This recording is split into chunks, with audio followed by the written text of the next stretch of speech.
کوئی نہ کوئی تجربہ ان کے سامنے کرتے رہو گے، ساز و سامان کی تیاری کرو گے، تو اللہ تمہارا روب قائم کر دے گا،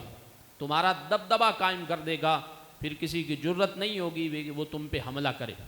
اب اسی آیت کو اگر تفسیر کی روشنی بھی دیکھیں تو لفظ قوت آیا ہے۔ صحابہ کرام رضوان اللہ تعالیٰ علیہ مجمعین فرماتے ہیں آقا کریم علیہ السلام نے جب یہ آیت آئی تو بدر کے میدان کے بعد کی یہ بات ہے، بدر ہو گیا تھا، سورہ انفال آئی، بدر میں اللہ نے مدد نازل کی، فرشتے آئے، 313 صحابہ نے 1000 کے لشکر کو شکست فاش دی، پورے عرب میں اللہ کے محبوب اور حضور کے صحابہ کا روب بن گیا۔ لیکن اس کے بعد بھی فرمایا کہ اب تم نے ڈھیلے نہیں پڑ جانا،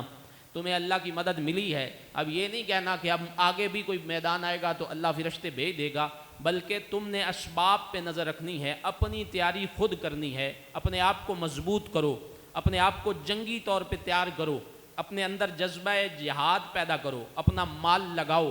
اپنا عسکری قیادت کو مضبوط کرو، اپنی قوت کو بڑھاؤ۔ یہ بدر کے بعد کی بات ہو رہی ہے۔ تو صحابہ فرماتے ہیں میدان بدر ہو گیا، یہ آیتیں آئیں، حضور ایک ٹیلے پہ کھڑے ہو گئے اور حضور ٹیلے پہ کھڑے ہو کے فرمانے لگے اے میرے صحابہ، پتہ ہے اس لفظ قوت کا معنی کیا ہے؟ فرمایا اللہ و رسولہ عالم، اے میرے محبوب، اے ہمارے آقا و مولا، ہمیں معنی کا کیا پتہ، ہمیں تو یہ پتہ ہے کہ خدا بھی جانتا ہے، اس کا سونا مصطفیٰ بھی جانتا ہے۔ اچھا، حضور کے صحابہ کا یہی جملہ ہوتا تھا، اللہ و رسولہ عالم، اللہ بھی جانتا ہے، رسول بھی جانتا ہے۔ عالم مبالغہ ہے، مبالغہ،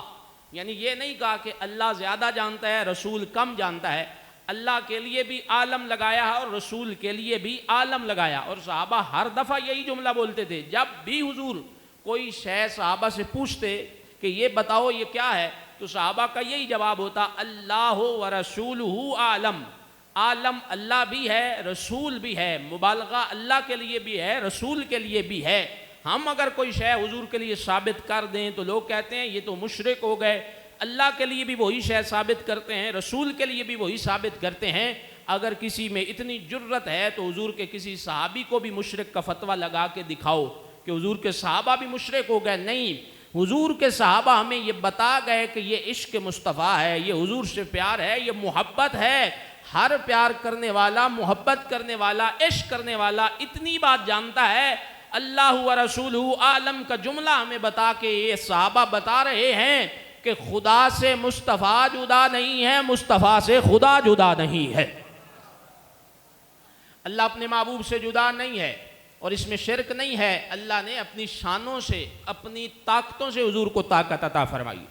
حضور پھر کھڑے ہوئے منبر پہ، حضور اس ٹیلے پہ کھڑے ہو کے حضور فرمانے لگے قوت کا معنی یہ ہے، الا خبردار ہو جاؤ، میں تمہیں قوت کا معنی بتانے لگا ہوں۔ حضور فرمانے لگے الا خبردار ہو جاؤ، ان القوت الرما، ان القوت الرما،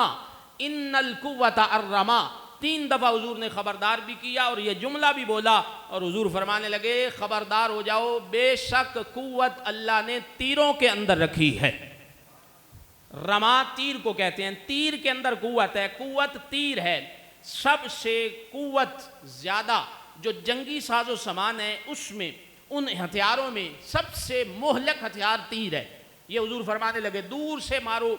دشمن کے قریب نہیں جانا پڑتا، اپنی جان کا خطرہ نہیں، تیر مارو دشمن پہ لگتا ہے وہ ہلاک ہو جاتا ہے۔ یہ اس دور کی بات ہے۔ قرآن مکمل ضابطہ حیات ہے، حضور کی حدیث مکمل ضابطہ حیات ہے۔ آج کے دور میں آپ جانتے ہیں ہم نے انڈیا کے دانت کھٹے کس چیز کے ساتھ کیے ہیں؟ ہم نے پوری دنیا پہ ایک رعب اور دبدبا کس چیز کے ساتھ بنایا؟ میزائلوں کے ساتھ۔ وہ تیر کی بات تھی، اسی تیر پہ قیاس کر کے آج کے دور میں اگر مسلمان حضور کی حدیث کو سامنے رکھ کے قوت حاصل کرنا چاہتا ہے تو مسلمان کو اپنا میزائل سسٹم جدید سے جدید بنانا ہوگا۔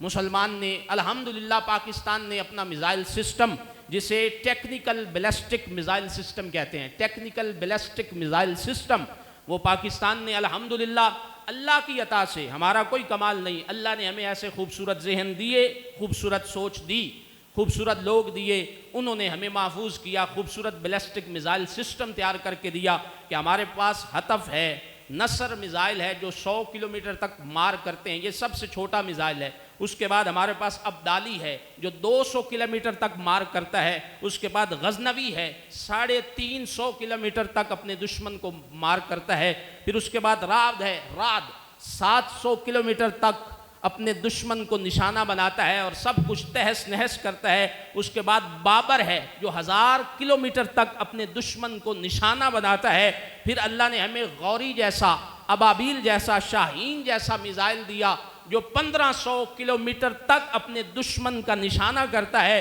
پھر اللہ نے شاہین 2 اور 3 کی صورت میں ہمیں 2750 کلومیٹر مار کرنے والا میزائل عطا فرمایا، اور اس سے بڑھ کے اللہ کا شکر ادا کیسے کریں کہ اللہ نے ہمیں ایٹم بم کی صورت میں سب سے زیادہ مہلک ہتھیار عطا فرما رکھا ہے۔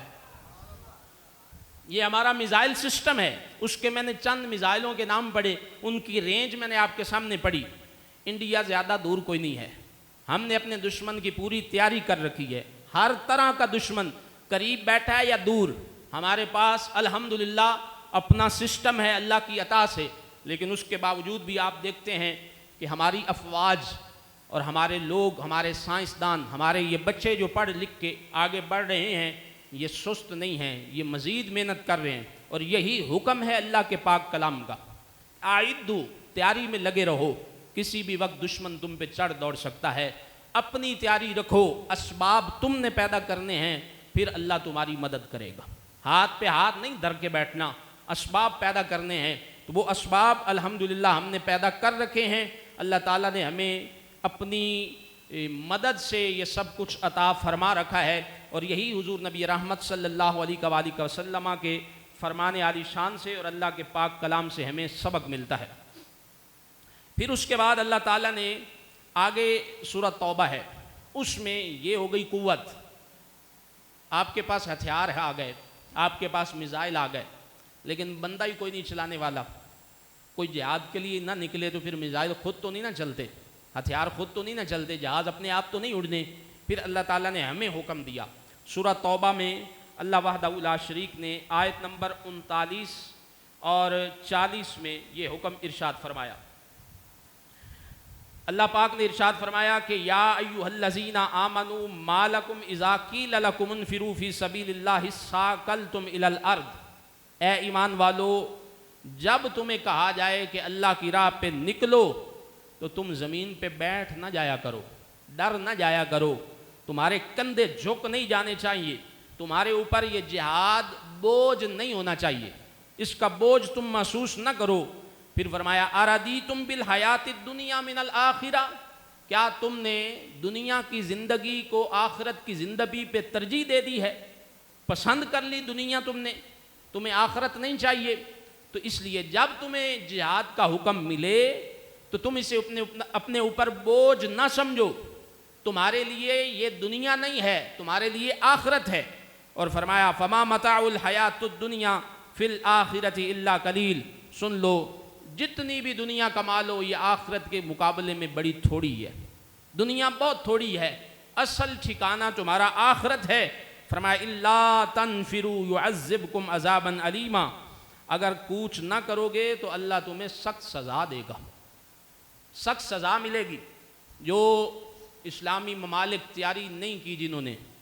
جنہوں نے بر وقت اپنے آپ کو تیار نہیں کیا، میرے اور آپ کے سامنے ان کی حالت کیا ہے،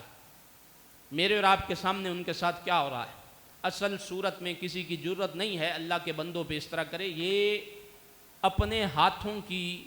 ہماری تباہی ہے۔ جب اللہ کا پاک کلام کہہ رہا ہے سب سے زیادہ آپ ریسرچ کریں،